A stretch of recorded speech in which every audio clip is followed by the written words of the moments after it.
Hi, Greg. Brett Anderson. Hey, Happy New Year. Happy New Year, please.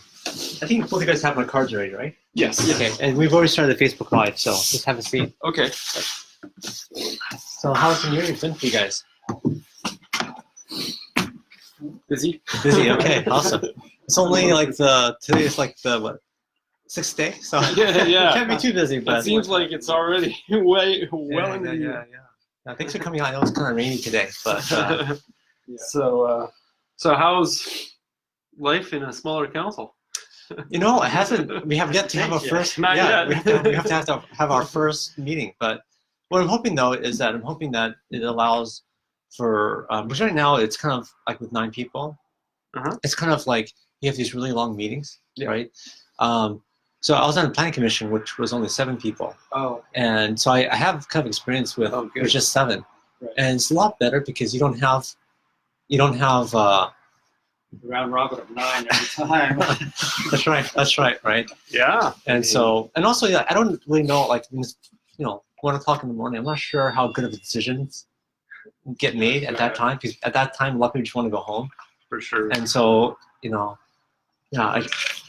It's going to help in a couple ways. Yeah. So I'm hoping that will be better.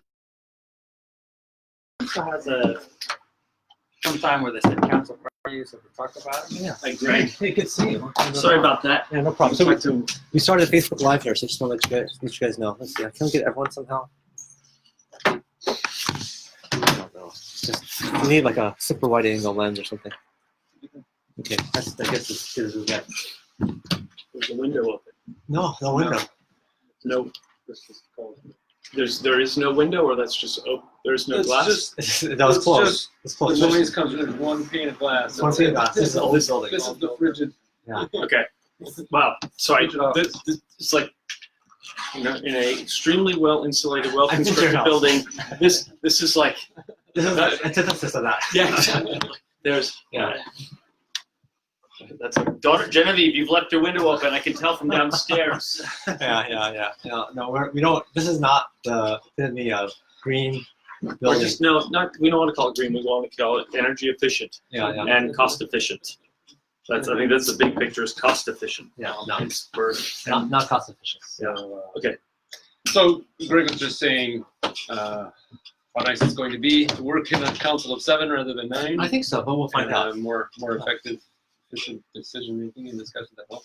Anyway, do you want to just kick this off since this was your brainchild? So in essence, it's what we are coming here to talk about is evolving, and we each have our own particular area of interest.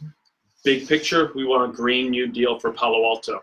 What I want to talk about as a component of that is taking the sustainability implementation plan and essentially pulling out of that everything to do with natural gas, commercial, residential, and industrial.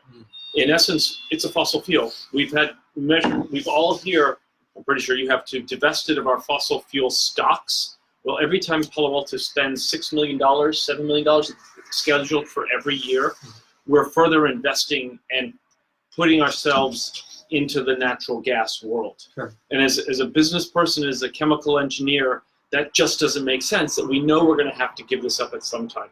To get there, I'm asking for 3 things. I know a task force would be able to identify more. I want a task force from the utility, from the city, to address 3. That's what I see. But I bet you the task force will come up with more, and it'll be more sensible. 1, right now, how do we facilitate such that it's really hard to build a building? It's impossible. Actually, we should say that. It's just simply, you can't build buildings anymore unless it's an industrial manufacturing site with natural gas. Okay, 1, because that way you don't have to retrofit the building later. Sure. Okay, having done EV work, it costs about $100 to put in an EV charger in the garage of under new construction. Yeah. In East Palo Alto, we had a garage underground, 60 cars, 60-unit condo. They all wanted EV chargers. It was going to be paid for by figure out how to bore the conduit down through to the underground parking. Oh, underground. They couldn't do it. Yeah. They simply couldn't do it. Or actually would have cost on the order of $3 million to have because of the tensions. So we announced the prevention with a pound of cure. Do it now. Second thing, we need to put in, and this is where Carbon Free Palo Alto has done the Be Smart program. Sure. We need to put into place a program that educates, incentivizes, and does outreach so that when your gas, whatever, breaks, you replace it with electric. Because the third component is we're going to turn the gas off in 2039. That's it. So that any new developer coming in here, he knows or she knows they're going to land that development with that stranded asset, because after 2039 or 2040 or whatever the date is, we turn it off. And that way you have certainty in your business model. And so those are the three things. But what the big picture, a task force to address this is all pretty much in the sustainability implementation plan. So, but a task force has to be utility, has to be city planning, has to be people like these guys who have come up with the numbers and to make it happen. That's all. I'll be quiet. Okay. Okay, now, Green New Deal. That was an idea that I came up with to kind of encompass and refocus the council on sustainability, both in terms of climate change and fiscal sustainability. Right now, as Sven was saying, every time we spend more to expand natural gas, we're expanding a stranded asset. So just from a financial point of view, since we know that's going to go away eventually, even if utilities doesn't want to talk about it, Sure. the more we invest in it, the more we have to spend money later on to change away from it. So that's why the building codes, or even just a decree from the utility saying, hey, we're just not going to do new natural gas hookups, is really important. And then the other one is the Be Smart program, so we can get the existing ones to switch away from them. And Brett and I had talked to you about the garages downtown, another stranded asset. It'll be underutilized, and CalApp will be underutilized in just a few years. We're spending huge amounts of capital on stranded asset projects, and they're taking us in directions that are contrary to the comp plan and the SIP plan. So, business as usual is not serving us well, though there's this groundswell that came from the local business and everything else to build a stranded asset. I'll call it that straight up. So we think that there's a better way to go and to refocus the council, especially with, as you said, a more hopefully efficient council, 7. Let's seriously rethink these investments that are actually going to not serve us very well. So that's the larger picture of where we think we can go. I think for my piece, we really don't have any more excuses for waiting, because we have viable, cost-effective alternatives to business as usual. Business as usual, we know, is setting us down stranded assets. All those investments, they're very long-term, 10 to 30 years, whether it's your water heater or your furnace, or your cook stove, or the gas main they're replacing in your street, or a parking garage. I mean, these things are incredibly expensive and long-term assets. So we know there's a downside of continuing that. Now we have a cost-effective, as studied by the city. We have reports from the city now saying it's cost-effective, more cost-effective to build an electric home, all electric homes, and a gas home. They are much cheaper to operate. They have a lot more benefits in terms of safety, comfort, controllability, programmability. So we really don't, if we look at electrification of the strategy, we've got electric cars that are more cost effective, higher performing than gas cars. We now have electric solutions for home energy, building energy, that are cost effective, much less, more controllable, safety, fire risk, all of that. So it's all a positive story. It's only getting better as the costs fall. And the third thing that we have, which is related to traffic and congestion and some major kind of chokeholds that are grasping our politics today, is we have alternatives to the single occupancy vehicle. We have on-demand ride sharing, pooling, on-demand bike sharing, on-demand scooters. There is, my ride the other day to the airport, I mean, I could have paid $35 for a private ride to the airport, but the pool, if I walk the block, was $20. Yeah, yeah. I've done. I just came back yesterday. So Yeah, so you look at a dollar about per that, mile. yeah. You look at the dollar per mile cost. Yeah. It is cheaper than owning and running my own car, driving my own car, parking and all that.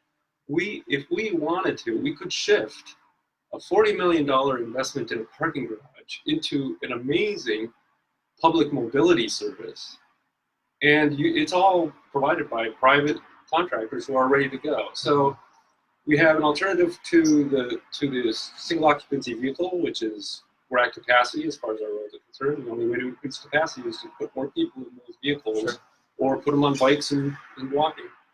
We've got electric solutions for electrification, and we've got a gas utility, right, that we need to kind of eventually ramp down. And we have some blueprints for kind of pruning the branches down, maybe street by street, or maybe we delay some of the mains replacement because we know we're going, 10 years down the road, we're going to be decommissioning the whole thing anyway. So I think taking a new look, with a much more aggressive stance, one, to avoid stranded assets, but two, to bring us to the next level of productivity in Palo Alto. I mean, getting around more productively at one half the cost, or is it one half the cost? well, I mean, my ride to the airport. No, I'm talking about like electric versus gas. Oh, so No. I was talking about mobility, getting around, okay. right? Getting Sure. around at half the cost, But for gas without stations, without having to drive, the productivity loss of driving. So that's the transportation side. On the electrification side, I mean, it's obviously cheaper to build now with all electric, and the operating cost is also lower. Is it not? Is it lower? Yeah. Really? Yes. How much? So, Yeah. So first of all, especially for the people listening. So let's just take something that we all have, or a lot of people have, is like gas-powered water heater, right? gas power, water heater, gas power furnace, gas Okay, power dryer. let's take a water heater for an example. So water heater, gas-powered versus electric-powered, right? Water Mhm. heater. What's the cost difference between the two? Let's say first on the capital side, and then one on the operating side. What is the difference between the two? Mike, I'm gonna let you answer that question. I don't have all those numbers, but Christine Tam at the utilities has run all those numbers and comes out to be cost effective. Okay, so but is it Especially lower? now. I mean, So right, and Large that study's granted. That study's for new construction. Okay, well let's just take, the cost of installation is much lower. okay, let's just take the operating cost. How much lower is the operating cost? For So electric? in the operating cost, if you look at the Be Smart document, for example, we run the numbers for Palo Alto for a water heater. And these are ballpark figures because I don't have the That's document in front of me. But if you look at the monthly operating cost of a water heater, or let's put kind of the traditional gas at about, if it were $10, I mean, ballpark figure. Sure. The electric heat pump solution is about $8, $7. Okay, so it's cheaper. So about- it's cheaper to about 20 operate. 20%. Right, but it does cost you more to install. So Okay. you have to amortize that savings over time. Yeah, but still, like, if you get 20% lower operating cost, right? Okay, I mean, that kind of makes sense, right? Right. Now, and also it depends on the installation. There are very cheap ways to install it if your house is just configured the right way. Maybe it's in the garage and it's next to the electric panel. Right, no cost. Okay. If it's in a small closet in the middle of your home, you got to run a new circuit and you're worried about the drainage. I mean, that can be a more expensive implementation. So what we're saying is there's a good number of homes today that could start out with a very profitable proposition. So how about for the new construction? For like new construction, if you have, let's say, a electric water heater versus a gas one, I would assume that the installation cost has got to be roughly the same. Is that a fair assessment? For gas Yeah. versus Electric. I can answer this Yeah. question, but here's the fun part. I don't know what a gas house looks like. So my house is all electric Sure. and very well insulated. I don't know if it meets the 2019 Title 24 standards, but it's pretty good. Mhm. So I use for everything is electric. So electric clothes dryer, electric water heater, electric the water heater also heats water for the induction. But anyway, I spend at the maximum rate of 16 cents a kilowatt hour, which was not what it would be. It'd probably more be under 15 cents a kilowatt hour. I spend around $1,200 a year for what you would say would be the bubble of gas and electric. Okay, so I wager, I already know that if you just have your gas hooked up, it's $15 a month. Okay, so plus whatever you use in gas. So it'd be interesting to see what somebody else's gas plus electric bill is, and I would wager it's in the order of $4,000 to $5,000. Well, up to just this building, Electric and gas. electric and gas, it's about $600 a month. Okay, $600 a month. Yeah. So that's $7,200 a year. Something like that. Yeah.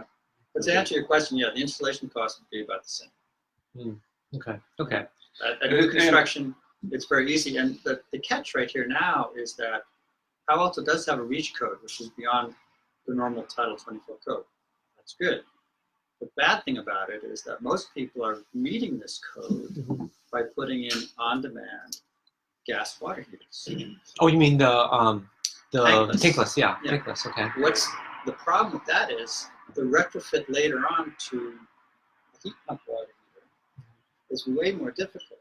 So this code has By the way, just to be clear, heat pump water heater. Because I think there's electric water heaters, right? Which is what you're talking. We're not talking about the heating coils. Yeah, Right. this is a very important distinction because right. today, if you replace an electric a gas water heater with a electric resistance water heater, you're improving your efficiency, but you're marginally improving the energy efficiency. If you use a heat pump, the off-the-shelf heat pumps today are about 3 times as efficient as a gas water heater. The new ones in the next year or two will be 4 to 5 times. Yeah. I didn't even realize they had heat pump water heaters. So this is good to know. Yeah. So, so yeah. the city has a rebate program. Yeah. And has had one for almost a year now for heat pump water heaters. So I've heard of. In fact, I looked at it from my house because my air conditioning unit, the condenser, that takes the heat out of the. Okay, it's right next to my water heater. So I was thinking like, hey, can I use the heat from my AC for to heat my water, right? And I looked into it, but it looked like more of a DIY project. I didn't realize. It's been a few years, so I just wondered. But that's you hit it on the head. That's how a heat pump water heater works. In essence, your air conditioning harvests warm air in your house and carries and dumps it outside. That's why it's giving off this hot. The fan is dumping heat outside. It's just the reverse on the heat pump. But now we're harvesting energy from the outside and bringing it into the house. I was thinking that I could take the water from the cold water from my the heat, pre-feed. Pre-feed, heat it in with my air conditioning thing, right? And then feed it into the hot water thing, right?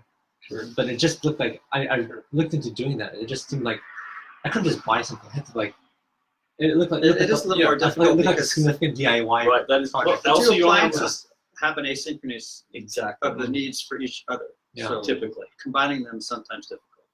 They do have combined heat pump for heating water for domestic and heating, and then you're heating just one tank. But that's you have to start from. Yeah, and if you're heating your home with radiant water heating, then you have radiators and things where the hot water circulating there, but you also can use the hot water. But getting back to what I was saying about the REACH code, it's sort of like investing in stranded assets, because when we get away from natural gas later on, if everybody's putting in these tankless gas water heaters, they often are installed in such a way that they're not very amenable to switching to a heat pump water heater later on. So as we're continuing down that road, we're continuing to strand these assets because we have this code that says we're supposed to be better than Title 24. So we're trying to do the right thing, but actually we're creating a problem later on. So and that's why we need to go to all new, has to be heat pump water heaters. So for heat pump water heater, because I've never actually seen one before. So where does it pumps the heat from somewhere? So it looks like your air conditioning unit outside your house. No. They look like a regular water heater. On the top, they have an intake thing, and on the side, they have a fan that blows cold air. Otherwise, the tank is exactly the same. Okay. Most of them have the inputs and outputs on the side instead of the top. Some of them are on the top. They need a little more space around it. It's still big tank, right? It's still big It's a tank. regular tank. Okay. There's one brand, as Sven was saying, that does have a separate unit outside, like your air conditioning. Almost all the other ones just look like a standard water heater, maybe a little taller, because they got that heat pump on the top. I should. I got one in my house a few blocks from here. Oh, really? Okay. Okay, I should check out something. So, you're welcome. How much does it cost? They're about $1,200 right now. Oh, so it's depending on way the more size. than a regular water heater. Well, a regular water here is what, 700, Yeah. maybe 800 if you get a really efficient one. Yeah, so I got a really efficient. I got like a high, I have a gas, like a really high efficient. It has like a blower. Yeah, And Right, it, so like, condensing gas. yeah. but you're talking about an efficiency of maybe going from 67 to maybe 85 or 90%.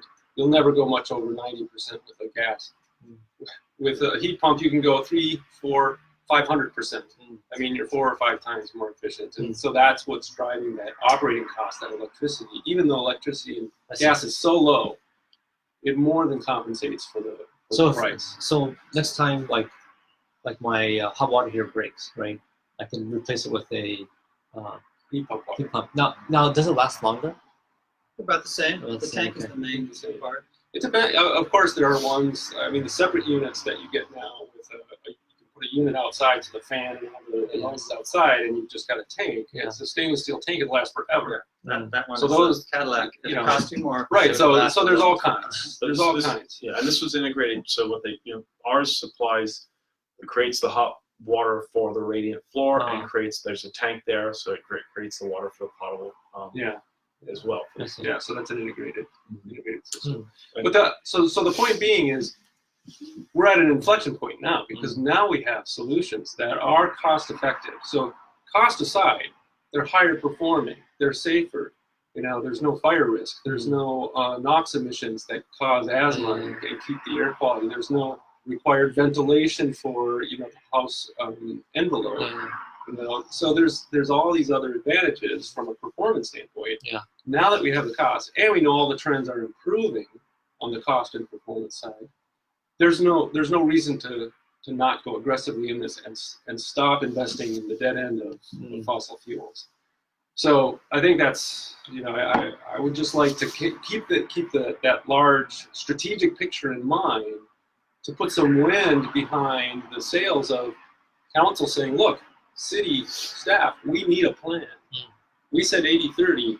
What happens this year and next year for the next 3 years in houses and on our roads? Because we don't want to spend 40, 30, whatever millions on parking garages. We don't want to spend, 6 million, 7 million every year replacing gas mains. We may have to for a safety. I mean, we don't want the place to explode. Sure. But there are other factors going on, because they're expecting it to last forever. We have to tell our citizenry, hey, this is coming.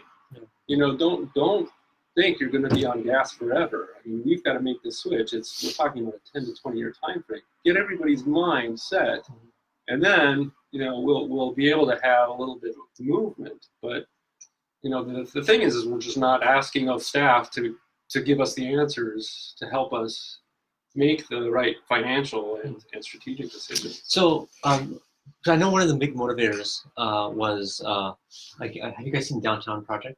They're ripping up all the pipes on downtown, right? So they've been doing that for the past year or so. Yeah. That's I think roughly $20 million a year. Yeah. $20 million.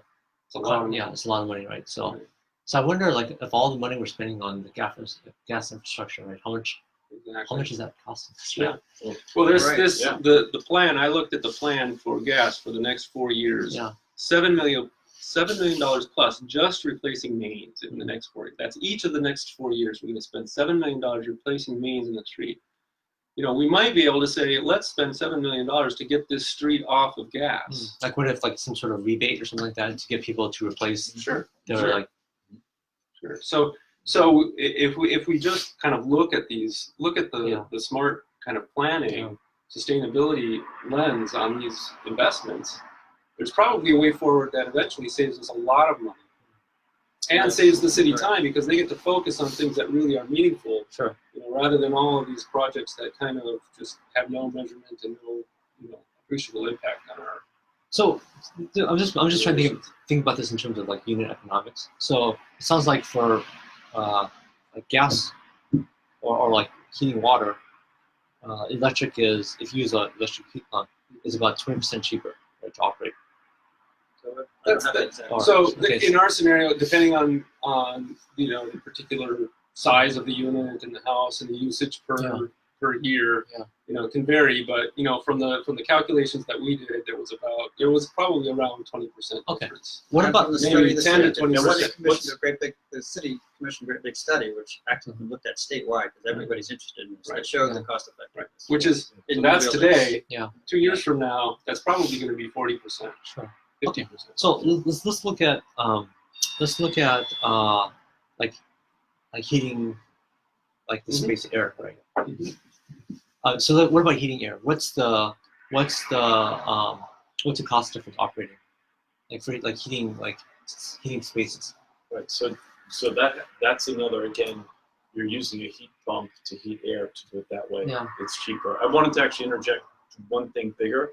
Community trace aggregation or community trace energy. We've got Peninsula Clean Energy in San Mateo County and Silicon Valley Clean Energy. They're actually looking right now. They're looking to commission a law firm to do a study on how do they defranchise PG&E from providing gas, because the community trace energy is only electric, and one of their two things is to provide cheaper power to the citizenry and then to reduce the greenhouse gases. So they're all going to carbon-free and 100% renewable Sure. energy.